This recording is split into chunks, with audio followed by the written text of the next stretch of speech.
আসসালামু আলাইকুম ও রহমতুল্লাহ। রমজান মাসে ফরজ নামাজের পর 10টি আমল মহানবী সাল্লাল্লাহু আলাইহি ওয়াসাল্লাম সবসময় করতেন।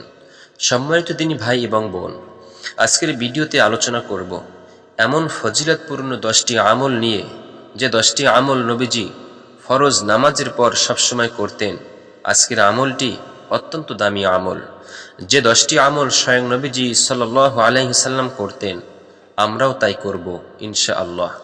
সম্মানিত দিনী ভাই এবং বোন, এই 10টি আমল করলে কি ফজিলত রয়েছে। আপনার জীবন পরিবর্তন হয়ে যাবে, জীবনের সমস্ত গুনাহ মাফ হবে এবং আপনার জন্য জান্নাত ওয়াজিব হয়ে যাবে, এবং সাথে সাথে আপনি গায়েবী সাহায্য পাবেন, এবং আপনি আল্লাহর কাছে যে দোয়া করবেন সকল দোয়া কবুল হবে, এবং আপনার মনের সকল আশা পূর্ণ হবে, এবং পাশাপাশি আপনার রিজিক বৃদ্ধি হবে ইনশাআল্লাহ, এবং আপনার সাথে সাথে দুশ্চিন্তা, হতাশা, পেরেশানি, দুঃখ, কষ্ট, সকল সমস্যা দূর হবে সুবহানাল্লাহ। মুমিনের প্রত্যেকটি কাজ ও মুহূর্ত আমল ইবাদত। যখন সবকিছু আল্লাহর হুকুম ও রাসূল সাল্লাল্লাহু আলাইহি ওয়াসাল্লাম এর সুন্নাত অনুযায়ী হয়, তখন সবকিছু ইবাদতে পরিণত হয় এবং সওয়াবযোগ্য হয়। আল্লাহ তাআলা বান্দার জন্য এর সব কিছু পূর্ণময় করে দেন।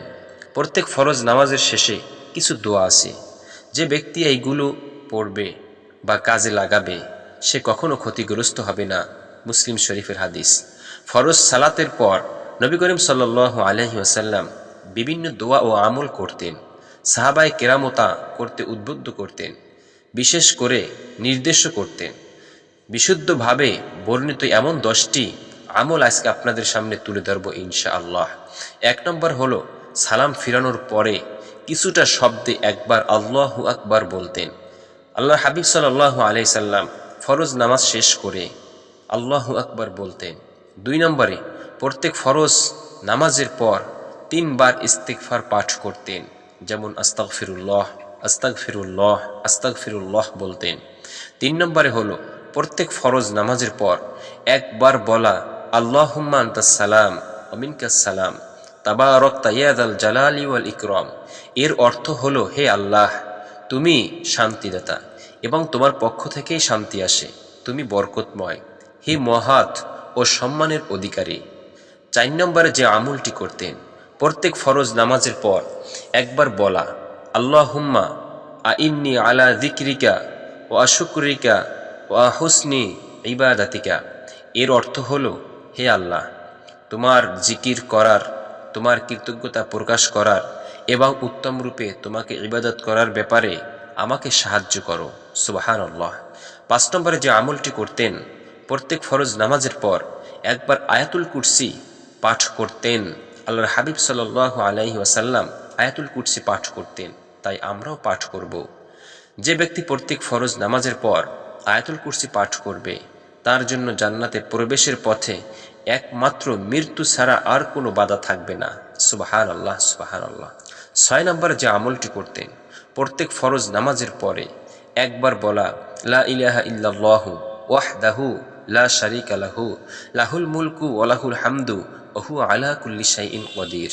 এর অর্থ হলো, আল্লাহ ভিন্ন কোনো মাবুদ নেই, তিনি একক, তার কোনো অংশীদার নেই, রাজত্ব তারই এবং প্রশংসাও তারই প্রাপ্য, তিনি সবকিছুর উপর ক্ষমতাবান। মুগিরা ইবনে শুআব রাদিয়াল্লাহু আনহু থেকে বর্ণিত, আল্লাহ রাসূল সাল্লাল্লাহু আলাইহি সাল্লাম নামাজ শেষে সালাম ফিরিয়ে এ দোয়া পড়তেন সুবহানাল্লাহ। 7 নম্বরে যে আমলটি করতেন, প্রত্যেক ফরজ নামাজের পর তিনি তিন তাসবিহ আমল করতেন। রাসূল সাল্লাল্লাহু আলাইহি সাল্লাম বলেছেন, যে ব্যক্তি প্রত্যেক ফরজ নামাজের পর 33 বার সুবহানাল্লাহ, 33 বার আলহামদুলিল্লাহ, 33 বার আল্লাহু আকবার বলবে, তার গুনাহ সমুদ্রের ফেনা পরিমাণ হলেও ক্ষমা করে দেওয়া হবে সুবহানাল্লাহ। এটি মুসলিম শরীফের হাদিস।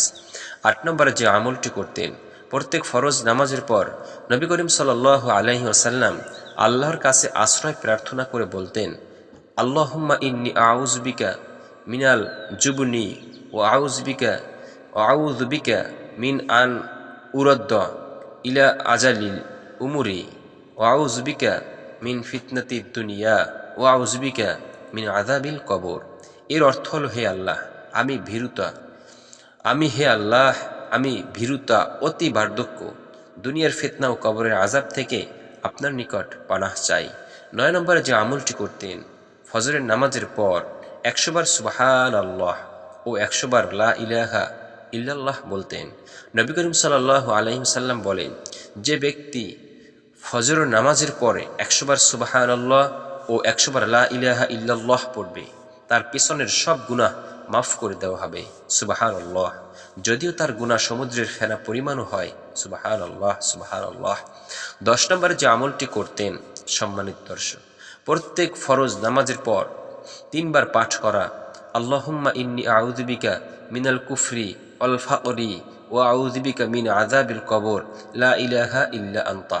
এর অর্থ হলো, হে আল্লাহ, আমি তোমার আশ্রয় প্রার্থনা করছি কুফরি ও দরিদ্রতা থেকে, এবং আশ্রয় প্রার্থনা করছি কবরের আযাব থেকে। তুমি ছাড়া ইবাদতের যোগ্য আর কোনো ইলাহ নাই। তাই সম্মানিত দর্শক, আশা করি বুঝতে পেরেছেন। আল্লাহ তাআলা আমাদের সকলকে সহিশুদ্ধভাবে এই 10টি ফজিলতপূর্ণ আমল করার মতন তৌফিক দান করুন। আমিন। আসসালামু আলাইকুম ওয়া রাহমাতুল্লাহ।